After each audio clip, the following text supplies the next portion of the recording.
Roberts. Join us now as we take a look back to the 1973 U.S. Open Championship played at Oakmont, just outside of Pittsburgh.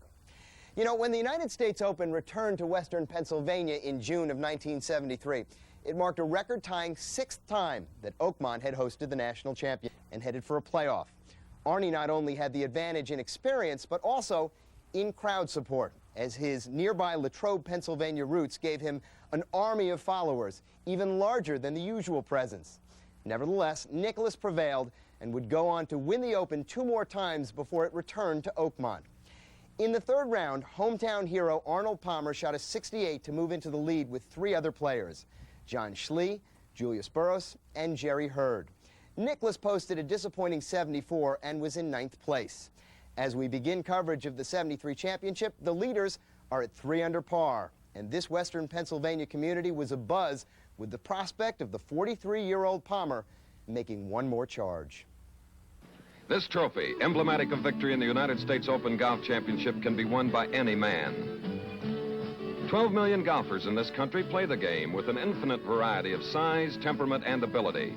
To compete in the United States Open, one must develop his skills to the degree that he establishes a 2 handicap or less and must then qualify in local and sectional play. The road to victory, however, is difficult and frustrating.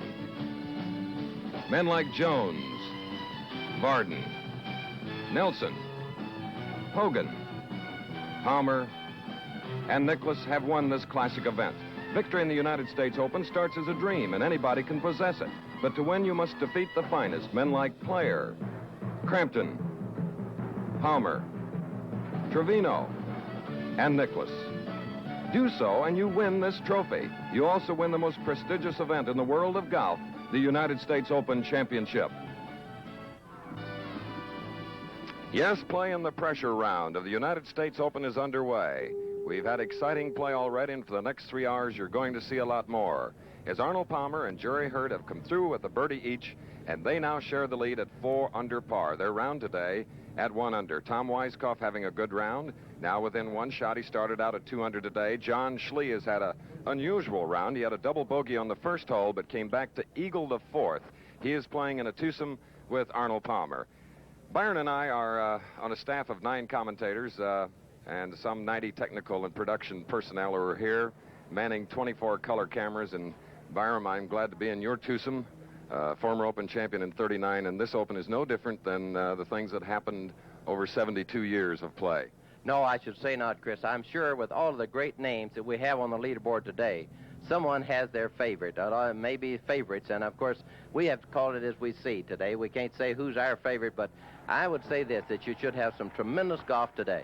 Right behind us is an Ohio State graduate who's been the hottest golfer, and he's very much in the battle, and he could very easily win it today. Tom Weiskopf, who is in some trouble, however, at the 6th hole. The 6th hole here at Oakmont is 195 yards long. It's one of the sensational par 3 holes that we've ever seen. He'll have a very long putt here. He, of course, hit his tee shot on the 10th hole now. The hot man today, Johnny Miller, went out in 32, as did Lanny Watkins, who had 1 birdie and 2 eagles. So they have come off the pace and are nearing the co-leaders, Arnold Palmer and Jerry Hurd. We're back now at the 6th hole, and Tom Weiskopf, who commented before he started play on Thursday that he definitely has the desire to win. This is in the long rough, as you can see. Chris, this is downhill from where he is, and he must really finesse this ball. He must drop this ball very softly on the green, which is hard to do out of this long rough, because this green is very fast and downhill from where he is. We mentioned Watkins having a birdie and 2 eagles. Well, Johnny Miller had 5 birdies and a bogey. Well, the spectators and those that are cheering for Tom Weiskopf in the final round of the United States Open liked the shot. And there you see the announced team of 9. Yes, and we even have a woman, a lady, in the group, and we welcome Marilyn Smith. And we hope she doesn't feel too uncomfortable. The ratio for her is very good, Byron. Yes, I should say that is, but she can take care of herself on or off the golf course. At the 10th hole, Johnny Miller, who birdied 1, 2, 3, 4, and 9. This is for a par. at the 10th. This is a par 4 hole, 462 yards long. Johnny Miller, who several years ago was quite a sensation as an amateur in his first Open at Olympic in San Francisco. Yes, he played remarkably well. I think he finished third. He was one of the leaders or core leaders right along through the great championship that they had there. That was the one where Arnie and Casper had such a battle. Arnie losing 7 strokes in 9 holes to force a playoff and lost then. And Arnie right now is sharing the lead with 26-year-old Jerry Hurd, a Californian. We're still here at the par 3 6th. Byron, isn't this one of your favorite holes on the Oakmont course? Yes, it really is, because it takes a great finesse iron shot into this green. Everybody can reach it with an iron, but the angle that the green sits, it slopes to your left. There's a large bunker on the right, and I'm sure that the reason Weiskopf was off to the right, that he tried to hold the ball up and not let the ball go left. And here you see Lee Trevino. And I think most everyone that follows golf knows that this is Jack Nicklaus. He is putting at the 8th hole here at Oakmont, a par 3, a longer par 3 than 6. This is a long putt for a par. Jack has had problems. He's even. Jack is a very deliberate putter, but has putted reasonably well in the tournament, but hasn't played very well. And now not a tap-in coming back either. And this will be a bogey 4 at the 8th hole for Jack Nicklaus. You don't feel as badly making a bogey there as you would on some of the holes, because it is such a difficult par 3 hole, playing 250 yards. Bob Charles just made a par at the 6th hole. Bob Charles, who has indicated that he will perhaps leave the tour to go back to New Zealand. So he remains 1 under, or 3 shots away from the lead. And 3 strokes here on this great championship course, hosting its 5th Open, really is not a great number of shots to make up. As we saw yesterday, Gary Player, who started out at 5 under, and then there was Jerry Hurd, who was 7 behind Gary, that shared the lead with 3 others when third-round play was completed. This is a very important putt that Tom has here at this stage of the game. After gaining some strokes as he has, it's very important not to lose one. Whenever you lose one, it kind of sets you back if you've got a momentum going. So this is a most important putt for him at this time. One of a few in the top 10 that has not won an Open, but in the top 10 there are 5 previous Open champions. The 5 who have accounted for 9 Open victories. This putt might move a slight bit to his right, and as you see, he's moving the putter very slowly, what you must do on these fast greens. However, they're just a perfect speed today. Again, for a par, to remain 3 under or 1 shot away. Beautiful. Great job. Cool. He has really been playing great recently. Of course, he's always been a good player, but he seems to be playing more steadily and have more confidence the last month. We have more wind velocity today than any of the previous 3 days. More action to come during the next 3 hours. Let's take this pause for this message. Natural, real. I want to look the way I feel. I'm a Grecian man. Grecian want it quick, hassle-free. A look that really looks like me. Grecian man. A Grecian man, no time for gray. A new generation, a whole new day. So, what'll it take for you to buy this car today? Buying this SUV today or not? I want you to drive out. I want you to walk out of here with. Just for you. I got. Tell you what I'm going to do. I'm going to talk to my boss. My supervisor. Hey, we're going to have a deal, right? Log on to AutoBuyTel.com. Arm yourself with dealer invoice and retail list prices. Choose any make, any model. No hassles, no haggling, low prices. AutoBuyTel.com. We're changing the way America buys cars.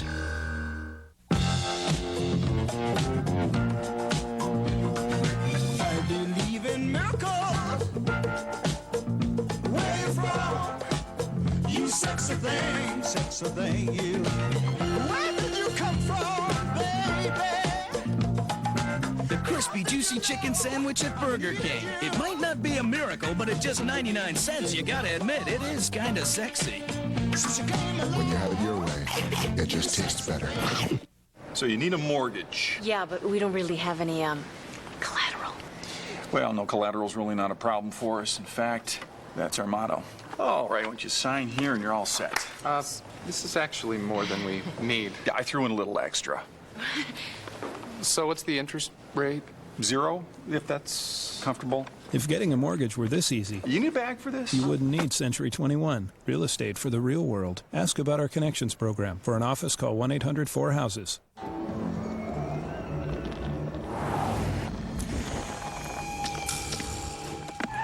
Think something that small can't hurt your car? Even smaller carbon deposits can clog your car's fuel injectors. So use Gum Out Extra Fuel Injector Cleaner to get rid of deposits for smoother overall performance.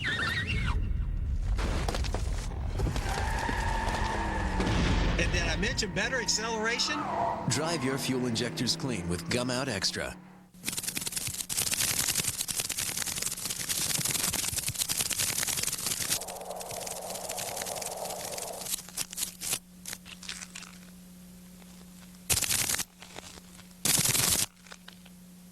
If you want to see the greatest uncut fights of all time, you've got to watch ESPN Classic. Now experience boxing's most unique show, an exclusive look inside the ring with the champ, Sugar Ray Leonard.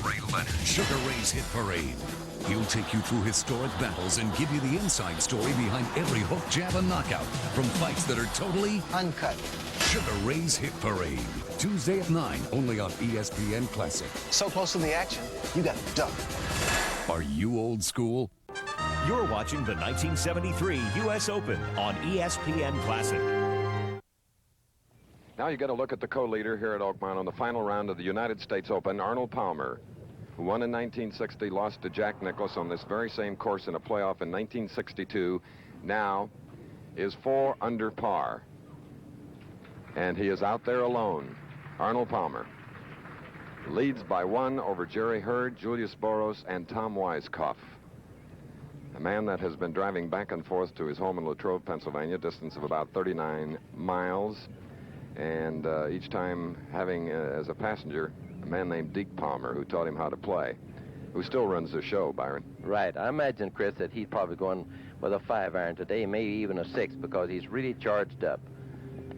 195-yard hole and a tough one. The pin cut where it is today, it's not an easy shot for Arnie because he doesn't fade the ball very well, and the pin cut on the right, why, it does make the shot a little more difficult for Barney, and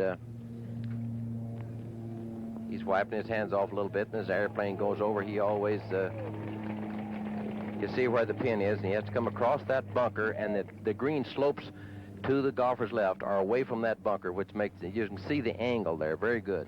This is a rejuvenated Army that you see lining the fairway here at 16. For the last couple of years, they haven't had quite as much to march about, but this week they have had a ball here in the Allegheny Hills. No. I heard Arnold Palmer say, "Oh no."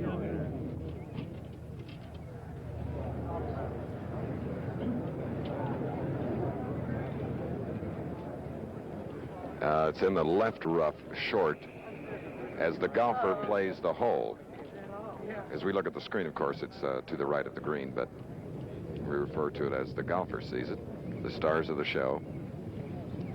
And now John Schley and Byron, on the very first tee, hit 3 balls. Well, on the very first hole, John had an unusual thing. He hit his first ball to the right, and they thought it was out of bounds. He hit another ball. They found that actually when he got down, he wasn't out of bounds, so he's unplayable, so he had to forget the second tee shot and go back hit another one because the ball was unplayable. Made a double bogey 6 on the first hole and then an eagle on the 4th, so he's made a great comeback. Here's a man who has improved his score by 3 strokes each day. Look at that shot. Jerry Hurd, who is tied for second, has improved his score by 4 shots each day. So if they can keep that pace, they'll be something. But here is the monster, or part of it. Oakmont course, 6,921 yards long, plays to par 71. You see the entire composite, and the road running through is the ancient yet serviceable Pennsylvania Turnpike. These are the holes where we'll be seeing action. You've seen some there already on real open bonus coverage. That's the 195-yard par 3, and there you see how difficult it can be downhill, such a narrow opening, Wind can affect it. And the 8th hole is no breather by any means. A long one where yesterday even Jack Nicklaus used a driver. 244 par 3.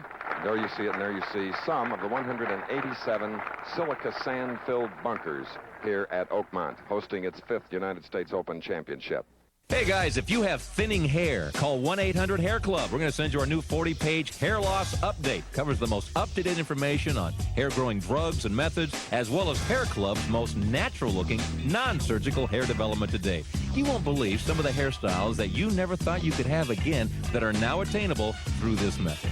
Whether you're brushing your hair back, coming out of the pool, or just roughing up the hair, it looks and feels like your own growing hair. Call 1-800-HAIR CLUB for your free booklet. 1-800-HAIR CLUB. It was tough for a while, though, I got to be honest. We had debt, a lot of debt. It was really hurting our relationship, and we had about 6 to 8 credit cards going, just dead up to our ears. We were just all maxed out, and there seemed to be no way to get out. So it was a strain, thanks. But we did. We got out. We called a company called Genus Credit Management. They don't make loans because that's the last thing we needed. You gather up your bills, tell them what you pay, and they reduce your payment. If you have a debt problem, call Genus Credit Management, the nation's largest credit counseling service. We work with your creditors to lower your monthly payments. In just 30 minutes over the phone, we can help you avoid bankruptcy and get the bill collectors off your back. We're nonprofit, so our service is free. The best part? We don't fight about money anymore. We just fight about everything else. There is help, and it's as close as your phone. Not too bad. Get your bills together and call Genus Credit Management. It's not a loan. It's a way out of debt. Go one-on-one with the legend you'll never forget. Why I'm in love with classic sports is because it gives people a chance to see for themselves some of the things that we did. Anybody that gets in my way is going to pay. I knew I could take on these women in my prime, but the prime was gone. I got the chance to live my dreams. The ABA was the most special of times. Yeah, but I don't remember too well. That's what happens when you play without a helmet. Go one-on-one, Shap one-on-one, Monday at 6:30 only on ESPN Classic. It ain't over till it's over. You know, these days lots of deodorants are talking antibacterial protection. Fact is, every deodorant is antibacterial, so it's not about that at all. It's about whose deodorant lasts longer. High Endurance. Its 24-hour formula evaporates less quickly than the leading stick. Old Spice guarantees it, or they'll buy you a stick of yours.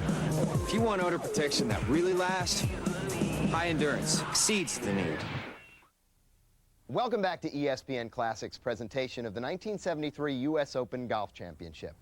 You know, perhaps it is fitting that Arnold Palmer is still in contention for this title that will include a first-place check of $35,000. That's a record. 20 years before this U.S. Open, in 1953, Palmer played in his first national championship, where Ben Hogan took home a winner's check of $5,000. So that means that in the 2 decades, first-place winnings had increased by 7-fold. Players' tour earnings rose by over 400%. Also during this 20-year span, more than 5,000 new courses were built and millions of new golfers tried the game. No one individual was more responsible for the growth of golf in this country during the 60s and 70s than Arnold Palmer. Former golfer Frank Beard, who was the tour's leading money winner in 1969, summed it up perfectly. It was the domino effect. He remarked that every time someone wins $1 on the Pro Tour, they should personally thank Arnie and give him a cut. Let's now return for more final round coverage of the 1973 U.S. Open Championship. Isn't that picturesque with the backdrop of the hills here in the suburbs of Pennsylvania? And there you see the size of the green, about 20,000 square feet. And at this moment, in our first 15 minutes of our 3-hour telecast, Arnold Palmer has the lead by himself at 4 under par with Boros, Hurd, and Tom Weiskopf only a shot away. John Schley, Lee Trevino, and Jim Colbert only 2 strokes away. So don't go away. And if you think your friends might be taking a nap on this lazy Sunday afternoon, call them and tell them that ABC Sports is on the air. Arnie has a shot here that is not too difficult because he has a little room. The pin, he's going uphill, which eliminates some of the speed, worry of the speed.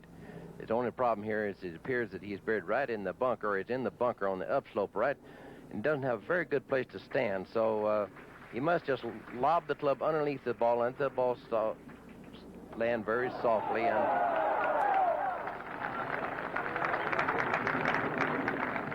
And you see the gallery approved very much of his shot. And now on the 7th fairway, here is Tom Weiskopf. Only one shot away from the leader, Arnold Palmer. 395-yard hole.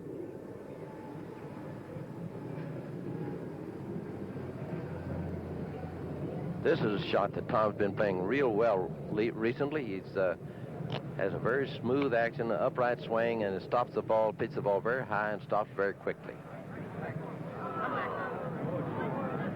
That just a little bit long, but it's all right because the pin's way up in the back level part of the green. There we can see the following wind, couldn't we, Byron, here? It's picked up around the Oakmont course now, and that'll do a little changing of play as compared to yesterday or the day before. Just enough to make it just comfortable, though, Chris. It really isn't affecting the ball, but yet it would make a ball fly just as amount of what he went over. Trevino's on the right, Arnold Palmer on the left. Trevino's on the 8th green for a birdie. Here's his putt. Lee Trevino. Trevino hit 18 greens here yesterday, Chris, which is a remarkable feat for this wonderful golf course. Now, for Arnold Palmer to retain his lead, he must make this putt. He had putts like this yesterday and made them. In fact, to win this Open Championship, you have to make putts like this, Pro. Right. You're not going to win an Open Championship by missing putts. You see Trevino on your right, Arnold on left, going at the same time, and both of them for pars. Par threes. Trevino's level at the 8th hole. Not Arnold Palmer. So now we have a 4-way tie for the #1 spot here in the final round of the United States Open between Palmer, Boros, Hurd, and Weiskopf. Weiskopf, a new co-leader today. Schley has dropped out of the group of Hurd, Boros, and Palmer. John Schley, though, is 2 under and only one shot away, along with Lee Trevino, Jim Colbert, and Johnny Miller. Now, John has this for a birdie 2, which could move him back into a lot better position. John Schley, in other words, Chris, his putt for birdie 2 was shorter than what Arnie's was for a par 3. Yes. You know, and starting off the first hole as he did with a double bogey, and the winner of only one tournament, the Hawaiian Open, I think he's recovered beautifully. Of course, the eagle at 4 helped. That settles you down on very quickly. Having played in this tournament, why, something like that can really turn you around. Byron winning the Open at Philadelphia in 1939 in a double playoff. Craig Wood and Denny Schutz. Look at that putt. Now, count them. We have a 5-way tie for the lead here in the final round of the United States Open. We may be here for a week. Well, there are worse places. It's lovely here. Here's Sam Snead, 61 years old. At the 18th fairway, he was in the right rough. Snead at 10 over par. In the bunker, it was here in 1953 that he finished second to Ben Hogan in the Open. At 289, Ben at 283. 289 is a very respectable score, and a lot of times you expect that to win here. There you see Tom drying that perspiration on the forehead. Can roll today. The temperature's about 80. The humidity is higher.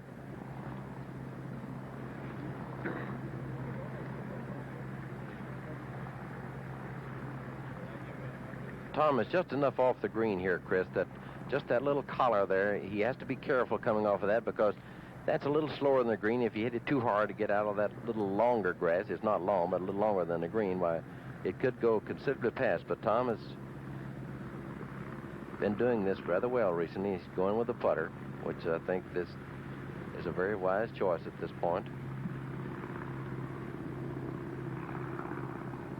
Subpar in 18 of his last 19 rounds. 68.9 average during those rounds. Ooh. See, he was far enough over the green. He's going back uphill slightly, Chris. You notice how quickly that ball stops. That's not, you know it's going uphill when the ball stops that quickly here. What a stroke average, 68.9. And Byron, you know about that because the year you won 11 in a row and 19 tournaments, you averaged 68.3 strokes on the year. I'm going to wake up like Rip Van Winkle one of these days and find out that it wasn't so, Chris. But It was very fortunate. And Tom has played beautifully this year, especially the last month. Takes a little time, I suppose, for these professionals to find themselves, Byron. Yes, it does. You have to have some experience. You have to become more settled. You have to decide what you have to do to live with yourself. You have to become more disciplined. And this is the main thing that Tom has done. At the 9th hole now, this is Jack Nicklaus for an eagle, and he needs one. Jack Nicklaus at 1 over par, the defending Open champion. That'll be a birdie. That'll make him even par for the day. For the tournament, rather. This is the type of putt that you must make, and yet it's very difficult, these short ones, because you can't hit it so easy. Nicklaus made his birdie. He is now even in this final round. Good putt, Tom Weiskopf. Remaining deadlocked in that tie. Hi. Hey. You quit smoking. Did I? He didn't quit. He uses Targon mouthwash. Your teeth look whiter. Look how Targon removes tobacco tar from these tiles. Your breath smells so fresh. If you smoke, use Targon. I believe in miracles. Where you from? You sexy thing, you. Where did you come from, baby? The crispy, juicy chicken sandwich at Burger King. It might not be a miracle, but at just 99 cents, you gotta admit, it is kinda sexy. When you have it your way, it just tastes better. Every time I call, you're on the phone. Who are you talking to? Friends, family, people I don't see that much. Phone bills must be killing you. No, I dial 10-10-321. Saves 50% on calls over 10 minutes. 50%? Wow. Am I ever going to get to shoot? Not playing against me.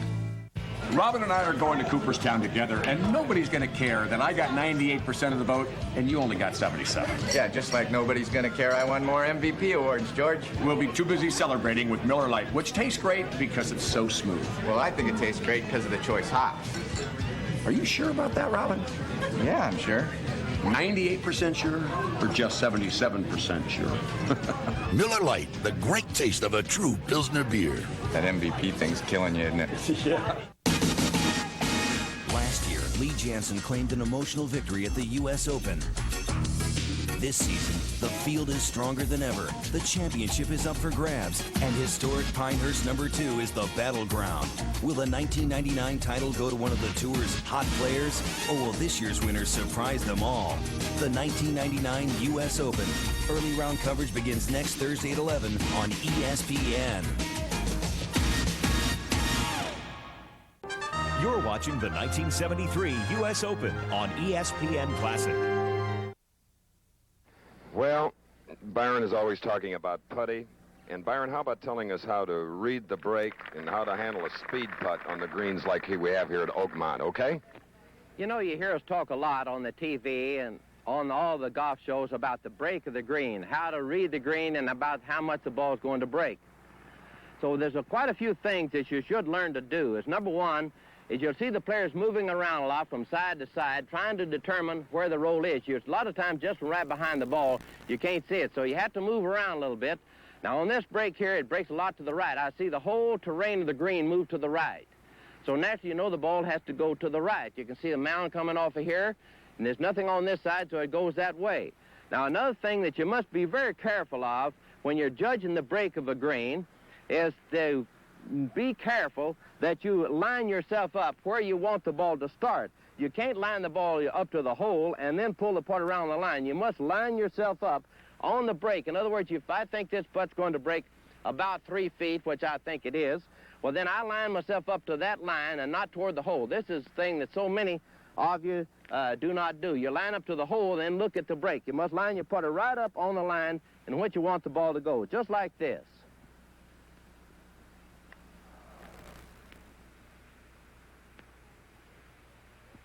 You can see how that thing really does curve to the right.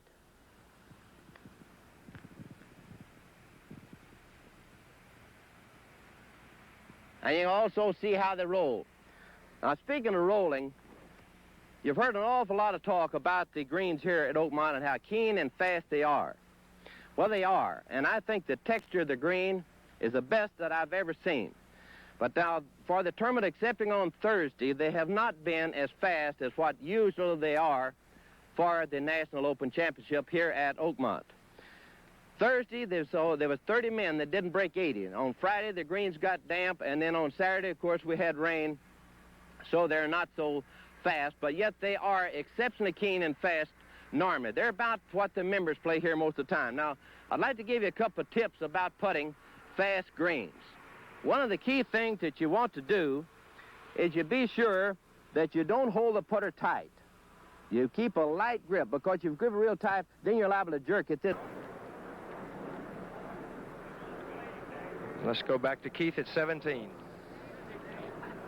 Well, this is 16 with Johnny Miller, the par 3, 228 yards from where he has teed his ball to the pin. The pin cut in the back right of the green. Lanny Watkins a tap in to go 2 under for the tournament. Johnny Miller having a look after hitting an iron. The wind at their back. The hole is playing short today. And Johnny Miller is on the green, and he will have a putt in the neighborhood of 70 feet. And he'll have to go across a big crown in the middle of the green. Extremely difficult putt to get the ball close to the hole. Now John Schlee at work, and here is Dave Marr to describe the action. John Schlee. He's got this putt of about 12, 15 feet for a birdie 3 at the 10th hole, which would put John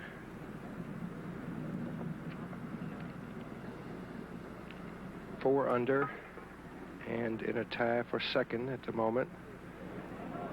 He didn't like it. He knew he didn't make it as soon as he hit it. When you see a player move like that, you know that it's gotten away from him, or he's left it short or something, whenever they make a sudden move like that. Let's go to Jim McKay and Lee Trevino. This is Lee. He is, a little under 100 yards from the flagstick, which is on the front of the green. Now, remember, this runs away from the golfer. Comes downhill as it comes towards us. If he can get it close, he can get a birdie here, possibly. 603-yard par 5 hole, Trevino. Well, you see it. It's going to break in a little bit to the right, but he's gone past the flagstick. He'll be coming back up, and it'll be a little slower that way. Back to you, Dave. Arnold Palmer at number 10, putting for a par 4.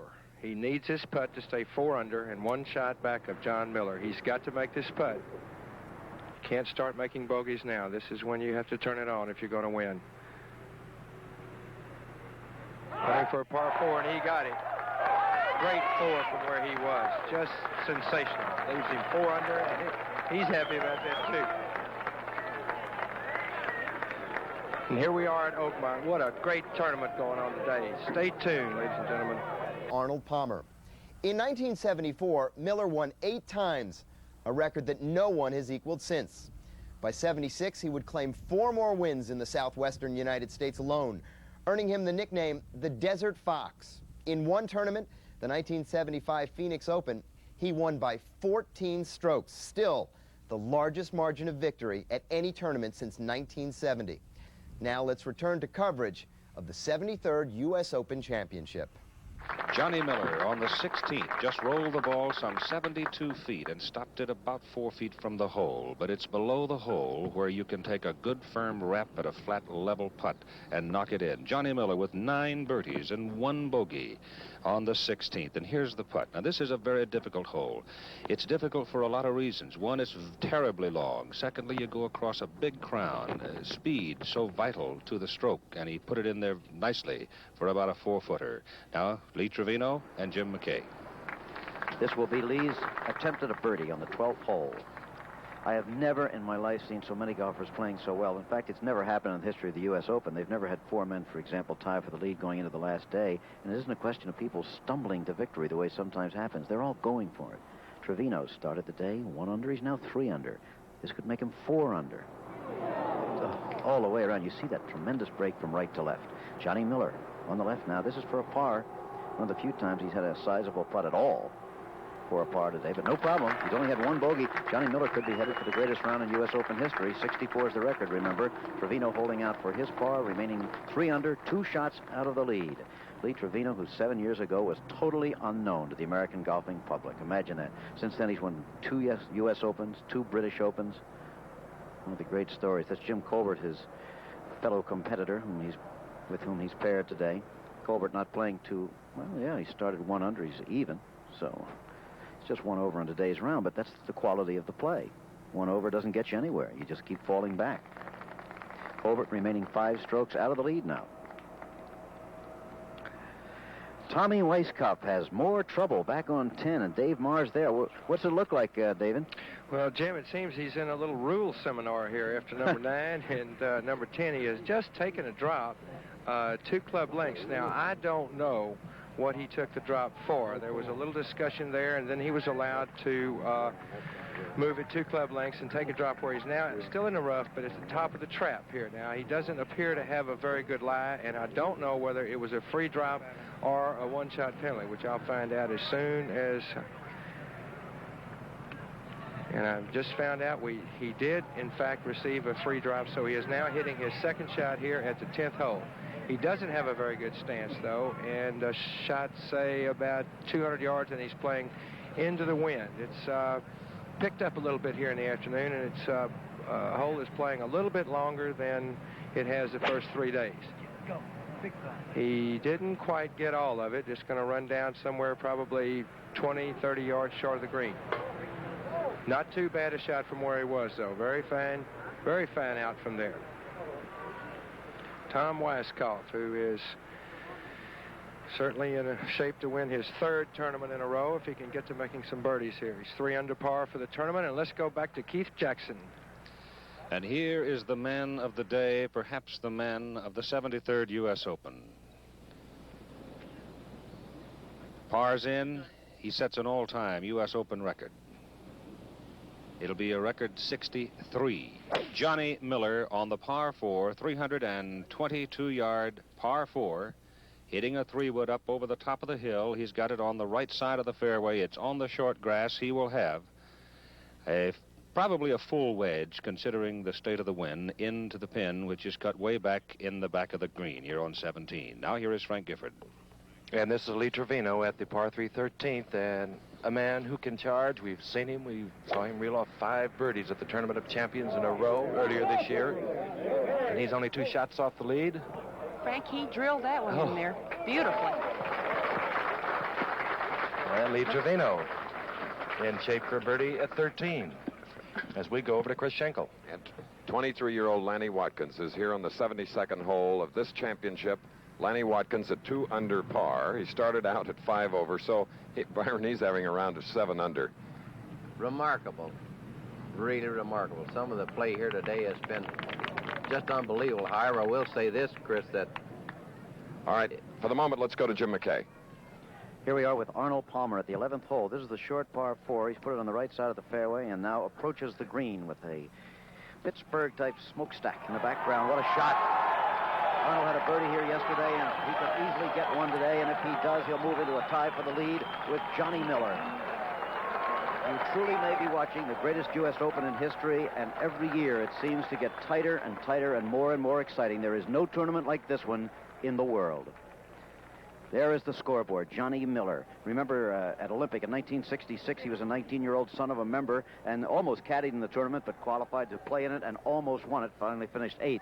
1 shot ahead of Arnold Palmer and Julius Boros at the age of 53, of Tommy Weiskopf, who has a very personal story here in the last couple of months. His father died, and since then he has taken hold of himself, and look at him right there. Back to you, Dave Marr.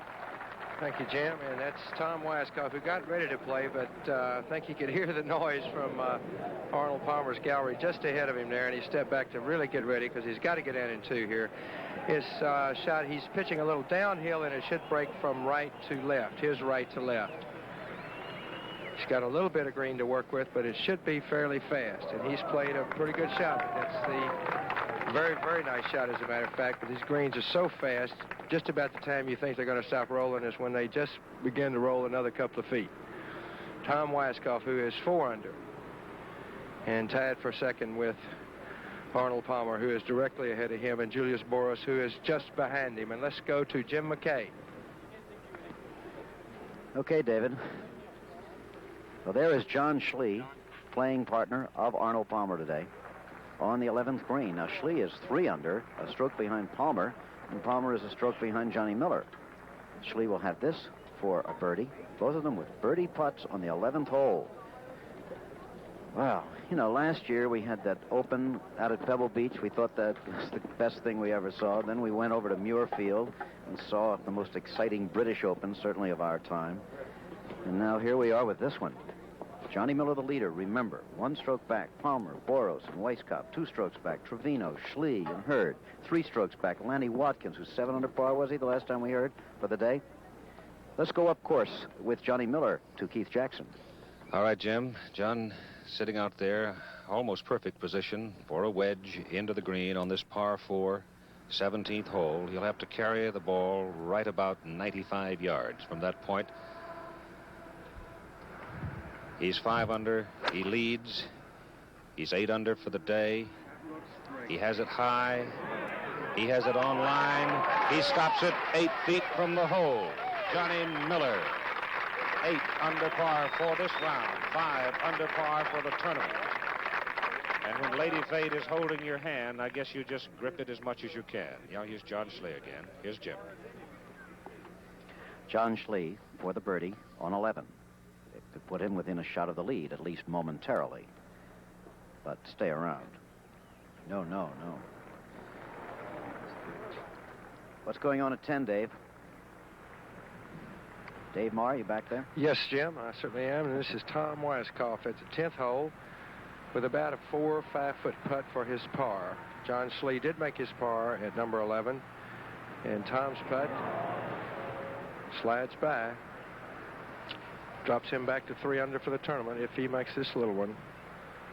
That's too bad. You hate to see a man start making bogeys at this point. And this is some exciting golf tournament. If Miller makes that putt at 17, then it'd be pretty hard to catch, because it seems like in a U.S. Open, the first man in with a low score, it's pretty tough to beat once he's already made the scores. But meanwhile, Tom has made a bogey 5 at 10. And there you see Arnold Palmer and Jim McKay at number 11. This, of course, again, is for the birdie. That would move him into a tie for the lead at this moment.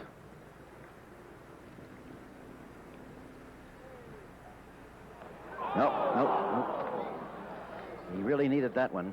By the way, if Johnny Miller sets that new U.S. Open record, he'll beat the record of 64, which is held by Lee Mackey, Tommy Jacobs, and Rees McBee. But lest you think that says anything about Oakmont being easy, it's interesting to point out that the previous record was set at Marion, Congressional, and Olympic, 3 of the great golf courses in the country.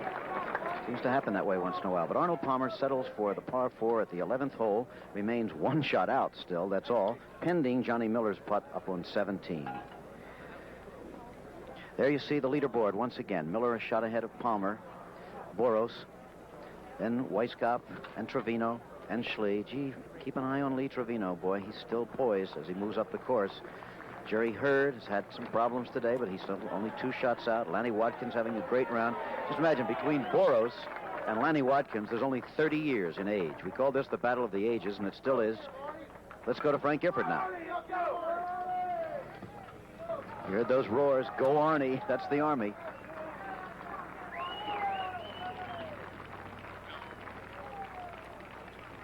And we'll watch Jim Colbert on 13, Jimmy, and what a sensational tournament it is. And Jim Colbert is back to even par.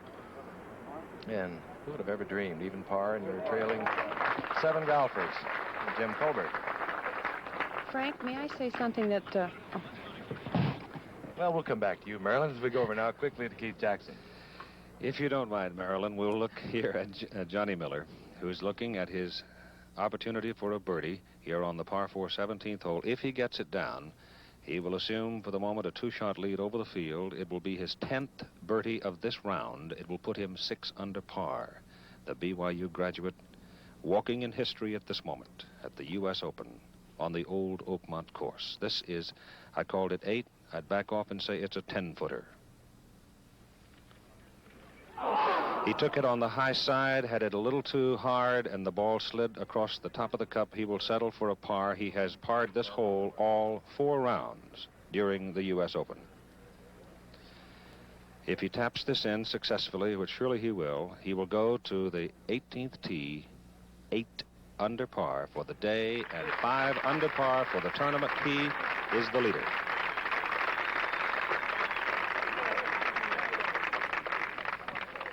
So Johnny Miller, just one hole away from setting a new scoring record for the U.S. Open. I want you to scream. Ah! This is Whitland. Not a waste of money. I'm scared. Everyone, let's encourage Jimmy to unleash the beast within. Very good. I think we've had a breakthrough. PlayStation. Natural, real. I want to look the way I feel. I'm a Grecian man. Want it quick, hassle-free. A look that really looks like me. Grecian man. A Grecian man, no time for gray. A new generation, a whole new day.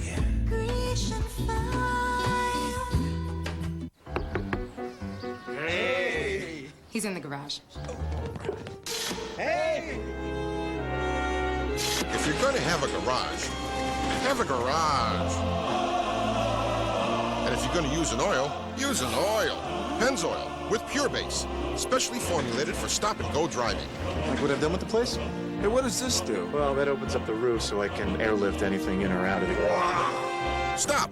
Go. Pennzoil. Things that make you go.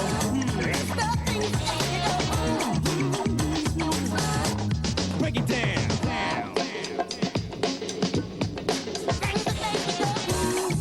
Things that make you go. The crispy, juicy chicken sandwich at Burger King. At just 99 cents. The taste isn't the only thing that makes you go.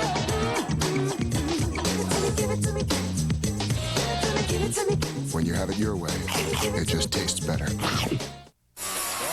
to black. The time, 18. Shot, Michael Jordan. This is ESPN Classic.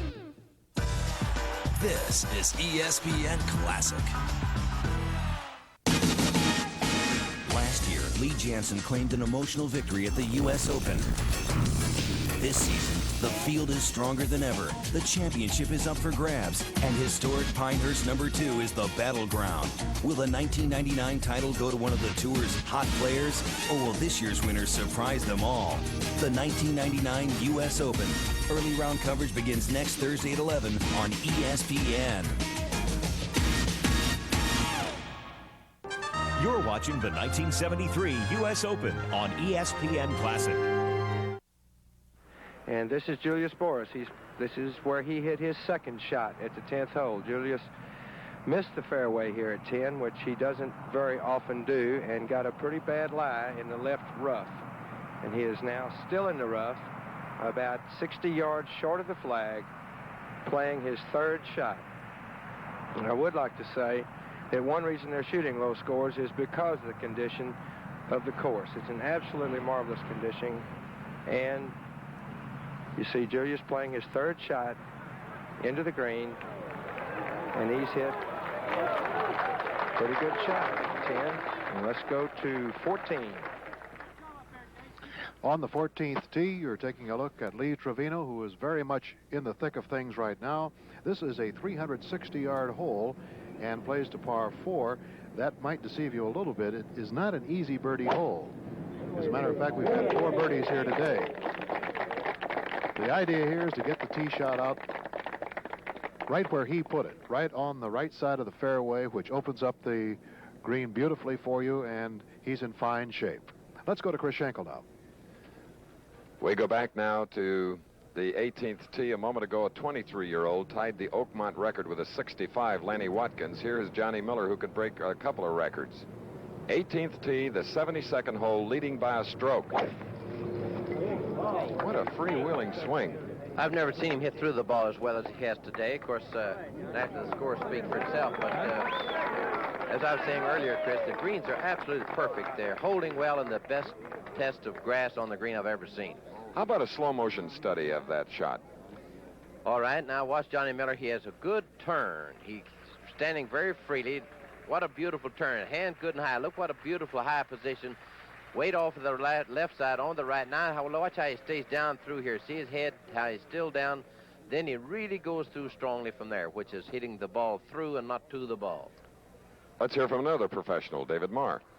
Thank you, Christopher. And this is Jerry Hurd putting for his birdie, getting ready to putt at the 10th hole. He was over his putt for a second and then stepped away from it. He needs his putt to go 4 under and into a tie for second. He's got about a 20-footer.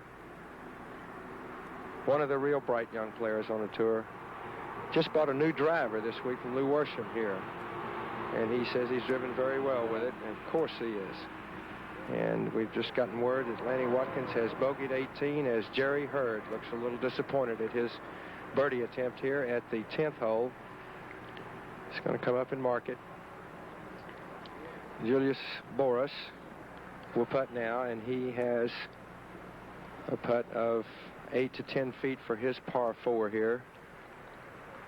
And for a man that doesn't putt well, he's a very good putter when it comes to the U.S. Open and a lot of money. As you saw yesterday when he finished, he made 4 nice putts coming in on the last 4 holes. And I know that he's well aware that he needs this. We'll go to Jim McKay. Arnold Palmer put his tee shot in the left rough on the par 5, 603-yard 12th hole. So he took an iron out of that rough, and he's okay. He's okay, but he's going to have a longer shot than he would hope to have coming in here. Back to you, Dave. Thank you, and that's Julius Boris putting for his par 4 at 10 and not getting it, which will drop him back to 3 under. Of course, if he makes a little putt here that he's got for his bogey 5 at number 10. In it goes, but he found a little of the open rough here, and it's pretty tough to make pars if you drive it into the rough. Especially Julius. He's not too used to being in the rough, so I'm sure he hadn't practiced too much out of this week. Jerry Hurd needs this to stay 3 under.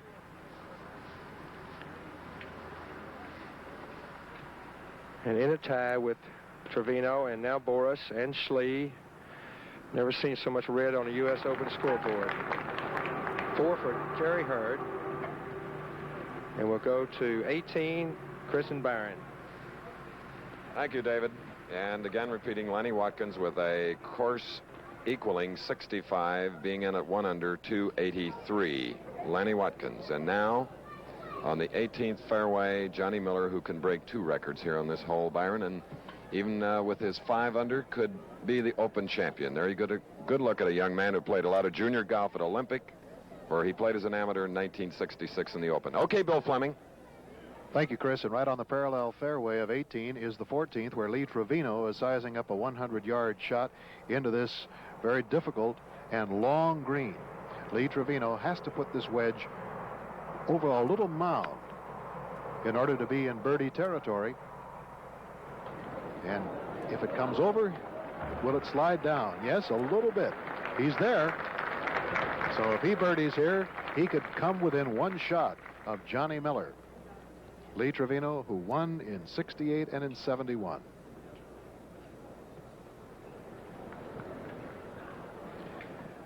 All right, Jim McKay, you have action there. Arnold Palmer, as we said, kept the ball in play on the fairway, but as we looked at the distance that he actually got, it wasn't very much. I have a feeling that he half-topped that ball out of the rough. He's got about 175 yards, I would say, to the front of the green. Quickly to you, Chris Schenkel.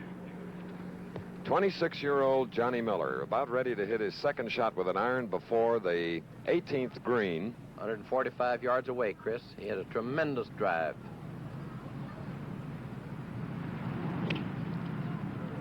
And it's coming in straight.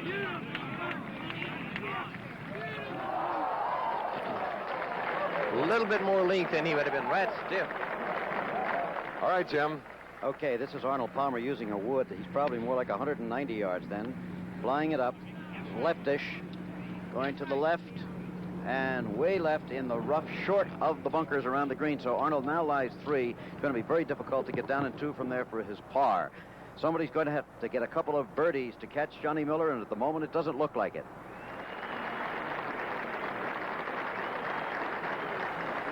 Secretariat type applause, Byron. I should say.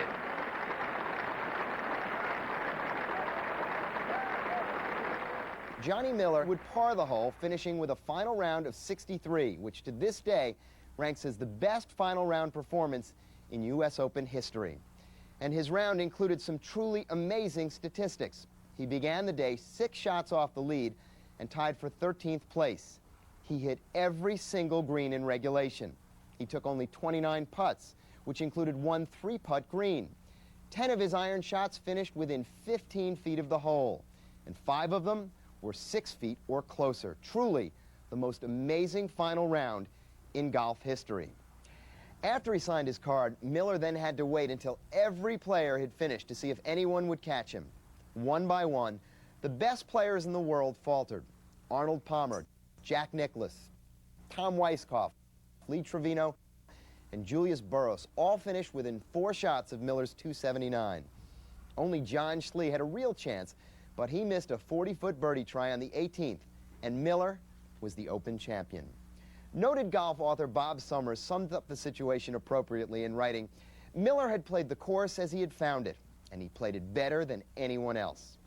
Johnny Miller's career on the PGA Tour was successful, but he never really reached the plateau of a Nicklaus or a Palmer. Citing health problems and putting woes and a desire to spend more time with his family, he significantly reduced his schedule in the early 80s. But as we mentioned earlier, his flair as a great ball striker was never more evident than when he returned to one of his favorite courses, Pebble Beach, in 1994.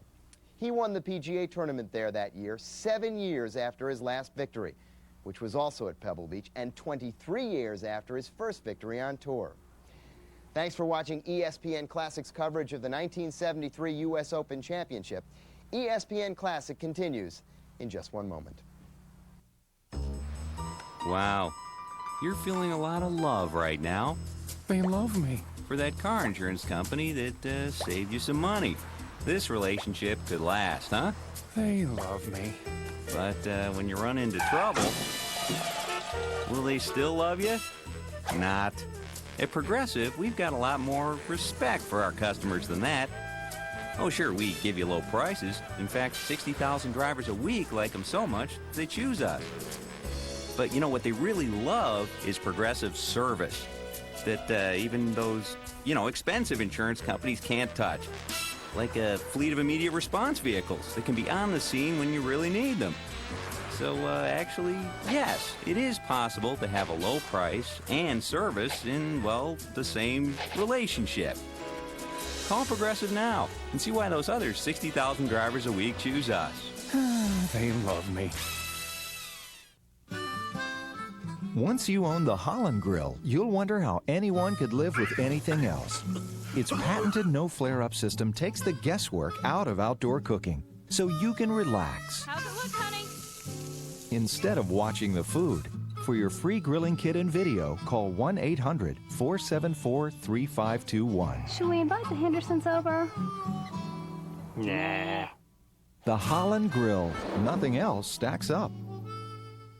If you want to see the greatest uncut fights of all time, you've got to watch ESPN Classic. Now experience boxing's most unique show, an exclusive look inside the ring with the champ, Sugar Ray Leonard. Sugar Ray's Hit Parade. He'll take you through historic battles and give you the inside story behind every hook, jab, and knockout from fights that are totally uncut. Sugar Ray's Hit Parade.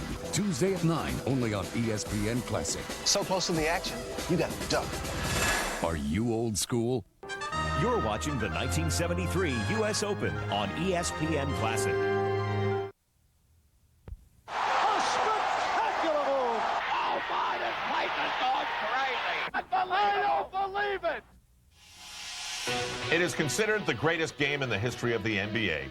June 4th, 1976, Game 5 of the NBA Finals. The upstart Phoenix Suns were shockingly tied at 2 games apiece with the vaunted Boston Celtics. Boston had raced to a 22-point lead, and late in the game appeared comfortably in control with a 9-point lead and less than 4 minutes to play. But the resilient Suns refused to die as the game was tied after regulation. It was in overtime when the real drama would occur. With the game tied at 101 and 3 seconds left, the Celtics had a chance to win. Nelson, he waits. They set it up. It comes to Havlicek. Deep in the corner. Havlicek's shot is not good. Second overtime coming up. In the second overtime, the Celtics held a 3-point lead with less than 20 seconds to play. But by now, everyone knew this one was far from over. 15 seconds to go. Phoenix down by 1. Here's a steal by Westfall to Van Arsdale to Perry. It won't go. Perry gets the rebound. Perry from the corner scores it. Curtis Perry scores it. 5 seconds to go. Oh, I don't believe it. I do not believe it. Could Cinderella come into Boston Garden and steal a game?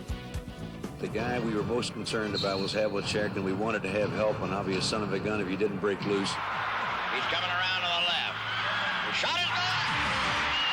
The shot is good, and that's it. The ball game's over. Hold the phone. The Celtic fans are going bananas. The game is not over. I don't think the game is over. There's 2 seconds remaining, I do believe. I remember thinking that we won, leaving the floor after that second overtime, and realizing that there was 1 second left on the clock, and they brought us back out. We were down by 1, and under the rules at the time, we would have had to have the ball out underneath the basket, which makes it almost impossible to get the ball down the floor and get a good shot in 1 second. So we decided to call a timeout. Heads-up call by Westfall to call a timeout and give us the technical. Out of bounds on the end line. The shot is good by JoJo White. JoJo White made the free throw, put them up by 2, but we would still get the ball at half court. So instead of being down by 1, we'd be down by 2, but at least we'd have a chance to tie the game. 1 second remaining in the second overtime. We had a 2-option play, and one was designed for Paul Westfall down in the corner, and the other option was for Curtis Perry to throw the ball to Garfield Hurd up the top of the key. Nelson stood between myself and the basket, so the only thing I could do was break out to get the ball. And I got a good pass from Curtis, and just kind of like instant reaction, just turn and shoot and hope that you get it off in time. Won't start until it's touched. They'll have to throw it up. Garfield turnaround shot in the air. It's good. It's tied again. I don't believe it. We've got a third overtime in the Boston Garden. And when I took the shot, if I don't know whether it's on the film or not, but I kind of looked over at the official to make sure. And when he threw his hand up in the air, you know, I was just hoping that would go in. With 58 minutes played and still no winner, the team staggered into a third overtime. As June 4th became June 5th, the deep Celtics started to wear down the Suns. Unlikely hero Glenn McDonald scored 6 points in the third overtime, and the Suns finally ran out of miracles as Boston would take a dramatic step to their 13th title by winning the first 3 overtime game in NBA Finals history. 128-126. You are watching what greatness is all about. ESPN The Magazine presents Ivan Rodriguez and Dan Patrick. You're going to have to hide those. They're stealing the signs. The signs? Yeah. Better? Yeah, it's a lot better. You guys okay? You're getting better. No, you're sure? getting it. No, you're getting it. Sports' greatest stars turn to Dan Patrick for insights that really help their game. You can tell by the spin if it's going to go fair or foul. You might be right, yeah. Yeah. Let's do it again. And in return, they tell Dan amazing stuff for his ESPN The Magazine interviews. Do you ever get tired of squatting? In September, yes. Call now for ESPN The Magazine and get this navy blue windbreaker absolutely free. A free water-resistant nylon windbreaker. Plus, sports the way it ought to be with unbelievable photos, inside information, player profiles, and Dan Patrick's incredible interviews. When's the last time you sang the Puerto Rican national anthem? I'm not a good singer. Subscribe now. Get 26 issues, a year's worth for just $1 an issue. $1 an issue. That's 66% off the newsstand price. And remember, you'll get this navy blue windbreaker with a zip front pocket and embroidered ESPN The Magazine logo free. Camera always picks this up when you're in the dugout. You got to learn. Project. That's warning track power with seeds. Call now for ESPN The Magazine and your free windbreaker. 1-800-951-1818. Go one-on-one with the legends you'll never forget. Why I'm in love with classic sports is because it gives people a chance to see for themselves some things that we do. Anybody that gets in my way is going to pay. I knew I could take on these women in my prime, but the prime was gone. I got the chance to live my dreams. The ABA was the most special at times. Yeah, but I don't remember too well. That's what happens when you play without a helmet. Go one-on-one, Shap one-on-one. Weeknights at 6:30 only on ESPN Classic. It ain't over till it's over. We now return to the 1983 U.S. Open on ESPN Classic.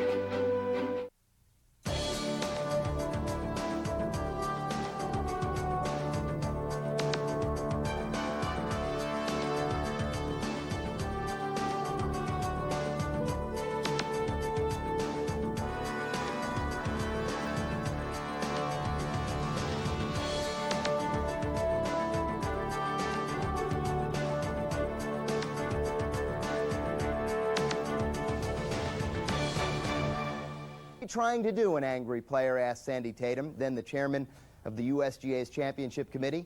Embarrass the best players in the world? No, Tatum replied. We're simply trying to identify them. Going into Sunday's final round, 24-year-old Tom Watson, looking for his first professional title, was the leader at 3 over par. 1 stroke back was Hale Irwin, and only 3 shots behind was 44-year-old Arnold Palmer. We begin our coverage of the 74 Open on the 8th fairway. Irwin has now tied Watson for the lead. That's the good news. The bad news? Both players have dropped shots to par and are tied at 5 over. Now we're back on the 8th, and we left them with Palmer putting on the green. He's finished now, and he missed his putt and lost a stroke, and so down he goes to the 4th, and for the first time, perhaps we've overlooked him a bit, Bert Yancey lies 3rd.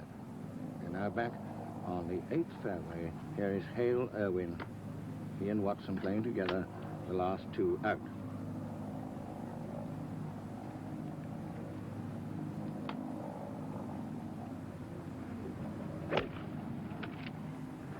No, doesn't fancy that one. Let's see where it's gone. And it's in the bunker for Hale Irwin. Very easy to get in that one on the left there. Tremendously good par 4 hole, this 442 yards. There's so many here at Wingfoot, just about a quarter of a mile long. Henry? Yes, now. It appeared to me, this is Byron, it appeared to me that Hale was standing a little bit too far away from that long iron. And so often when you do that, it causes you to pull it. He made a good swing at it, but being that far away from the ball meant he had to swing around just a little bit. And now, there you are. That's a rehash, as we say, of Palmer's putt, which he missed on this green a minute or 2 ago. And that is the one that put Palmer 1 back behind Yancey.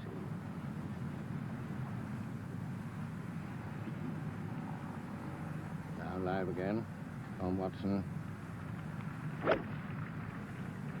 Chance to go ahead here if he can put his on. And Irwin doesn't get down in 2 from the bunker. And he's in the same one, neck and neck for these 2. Both 5 over, Yancey 8 over. If they take a 5 each here, Yancey will be within 2 of both of them. And now let's have a look at Yancey. Moving easily down the 9th hole, Bert Yancey started the day at +8. He's still there at even on this round. Came on the tour in 1964. He has won 7 times, and he has fussed a lot during this tournament, at times appearing a bit angry, not particularly with anything that you could point out, but edgy, and perhaps a little frustrated that he couldn't get the ball to drop where and stop where he wanted it. But he's done it well enough to be very much in contention. He's got to go now up this crown on this huge 9th green, and this is almost like Death Valley, David Marr, where they've got that pin cut on now. Great effort it was. Now if he can just stop it and keep it from going in the sand trap. Because once you get that ball by the hole on the 9th, you've got a very steep drop, and if you've got a lot of roll on it, the confounded thing can go all the way in the trap. That was a very bold try by Bert Yancey on the 9th hole. So he's got work cut out for him to save par there on 9. Meantime, on 8, here's Tom Watson and Henry. Well, now we come back to the 8th, and more, this seems to be a match between these 2. One goes in the bunker, great chance for the other, and the other goes in the bunker. They're both in the bunker now. This is on the left of the 8th hole. Joint leaders with 5 over. Just coming along behind is Yancey with 8. So, first of all, out of the bunker is Hale Irwin.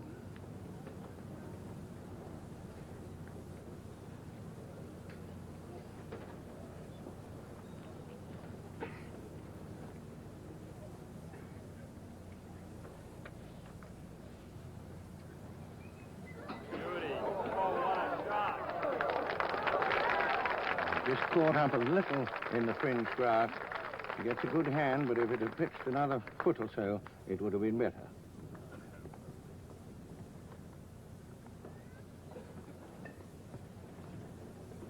Now, Watson. We go to Keith Jackson. On the 9th green, Bert Yancey reaching for par. And he got it. Oh, that's a pretty putt. Now let's go back to 8. That keeps Yancey 3 behind, but it may be only 2 behind after this. Now back into the bunker. There's Watson. And that's not a good one. He had his head up a bit, I think. And, of course, he was right under the face there. A more difficult one than Irwin's. So he's only just on the green. He'll have to settle, I'm sure, for a 5 here.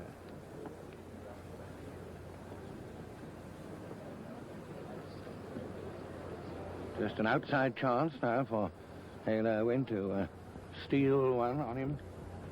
Henry? Byron. Tom's ball really was a pretty good shot. If it had landed 1 more foot from where it was, he had just the frog hair and killed the shot. If he landed just another foot, he would have probably rolled clear to the hole, because that's very fast on that side. And, of course, Irwin playing such a good shot made a little more pressure on Tom's, because he felt that, no doubt, that the way Hale's been putting today, that he had quite a good chance to make his 4. Now, while he prepares that, a question to Byron Nelson. Supposing Hale Irwin won this tournament, I was looking back in my own mind, how long is it since a man wearing glasses won the Open? Well, I don't know myself. Palmer has on contacts. But not when he won the Open, I think. Nope.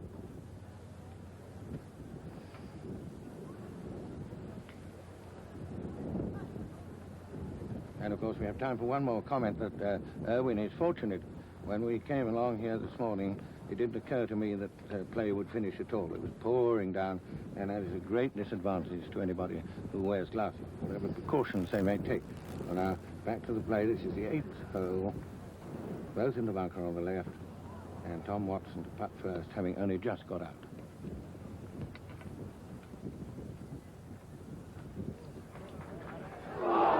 Slide along and slide by. Good try. So it's at the best a 5 and a bogey for Tom Watson. Oh, well done. So that puts him 6 over. It's kind of turned around a little bit on the hole before the 7th hole. It looked as though that Watson might gain a stroke, and he finally had to make a good little putt to save a par to keep even with Hale after Hale had made that real good putt. So this should be some encouragement to Hale now that he has this putt to go 1 ahead after making 2 real good bunker shots the last 2 holes. Well, now he has Hale Irwin has this one to take the lead on his own by staying 5 over. Around the corner. No change, both 6 over. He's pursued by Bert Yancey, 8 over. Palmer, 9 over. And Fessler and Jim Colbert also 9 over. This ESPN Classic presentation is brought to you by Nike. Welcome to Camp Flight 101. To master hang time, you got to make the air your friend. All right? Yeah. Let's go, people. What you waiting on? Jump out there and shake hands with the alley-oop. Let's go, let's go. Blood of that basket. He's worried about the landing. Got to worry about the shot. Jump up, let out. Don't tell me I got to bring the shot clock out now. Come on. Oh, flagrant foul on age 2-0. Come on, man. I want to see more alley. Let's oops. Hey. You quit smoking. Did I? He didn't quit. He uses Targon mouthwash. Your teeth look whiter. Look how Targon removes tobacco tar from these tiles. Your breath smells so fresh. If you smoke, use Targon. What inspired the Xterra was where sport utes weren't going. They were going upscale, more sophisticated, or they were going toy-like. What was left open was at the very heart and soul of what a sport you was born to be. An enclosed truck that could get you anywhere, you know, and do anything.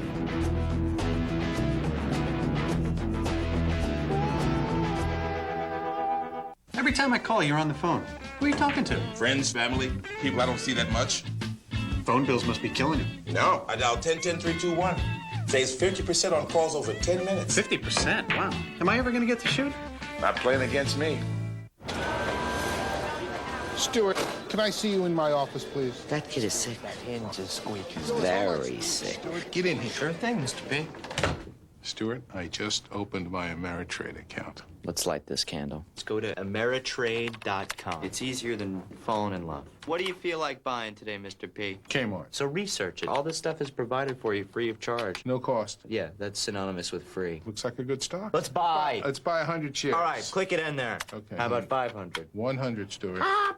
You feel the excitement? You're about to buy a stock Okay. online. Oh! Fabulous. I'm thrilled. What did that cost me? $8, my man. Mike Broker charges me $200 for this. Riding the trade. wave of the future, my man. I gotta get a soda. All right. I'm sorry, Mr. Wait a P. minute. Having a party on Saturday night if you really want to go. I'm going to try and get there. Thank Happy you, Stuart. trading. Thank you. Rock on. All right, Stuart. Call toll-free 800-573-9914 or visit Ameritrade.com. Ameritrade, the way to trade, period. Last year, Lee Jansen claimed an emotional victory at the U.S. Open. This season, the field is stronger than ever. The championship is up for grabs, and historic Pinehurst #2 is the battleground. Will the 1999 title go to one of the tour's hot players, or will this year's winners surprise them all? The 1999 U.S. Open. Early round coverage begins next Thursday at 11 on ESPN. We now return to the 1983 U.S. Open on ESPN Classic.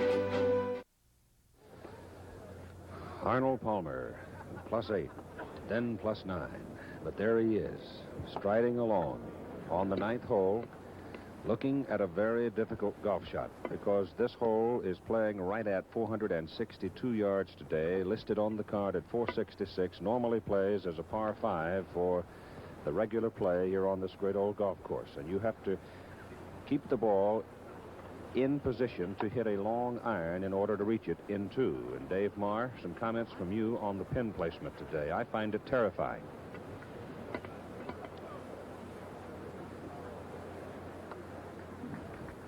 The pin is cut up behind the crown, up on top. And I suppose with the prospect of rain, the USGA officials had that in mind when they decided to put all the pins in a rather high position, so in case they did have to delay play or something, they would drain well and would have a reasonable putting region. So Arnold Palmer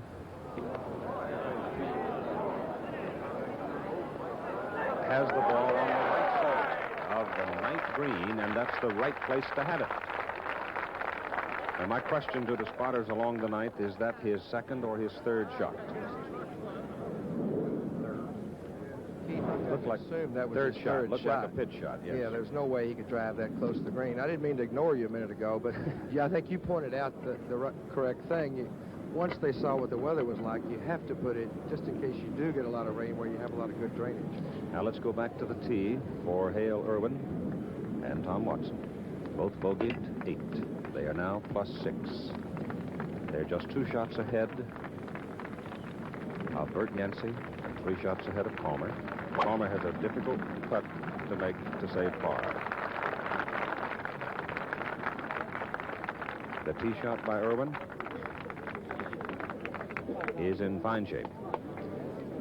Well, you'd be a little bit better off if you had it on the other side of the fairway, because trying to reach the green from that particular point, you're not going to be able to get the ball close to the pin, because you've got traps, about a half an acre of sand looking you right in the face when you try to come into the pin from that direction. Now here's Tom Watson.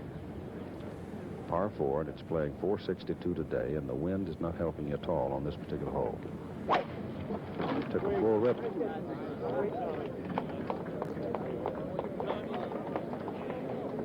He's right smack dab in the middle. On 10, there's action. Here's Chris. This is the 190-yard par 3 hole. Bert Yancey in brown, hitting his shot. He is 8 over, as Henry Longhurst said, very much in the battle for the United States Open crown. Let's see where his shot went. It's in the right rough. This is at the 10th hole, the final round of the United States Open. Bert Yancey, 8 over, playing with Frank Beard, who is 10 over. We'll return in a moment. You don't get in this kind of shape running on a treadmill. You do it with strength exercise, and I do it with the Bowflex. You know, if you're not working out with strength training right now, you need to. Because if you want to lose weight, you got to add the muscle, and that's why you need a Bowflex machine. It's like nothing else you've ever tried before. We've got over 60 exercises you can do on a Bowflex. You're never going to get bored. You can do a full workout in 20 minutes on a Bowflex machine. You're not going to believe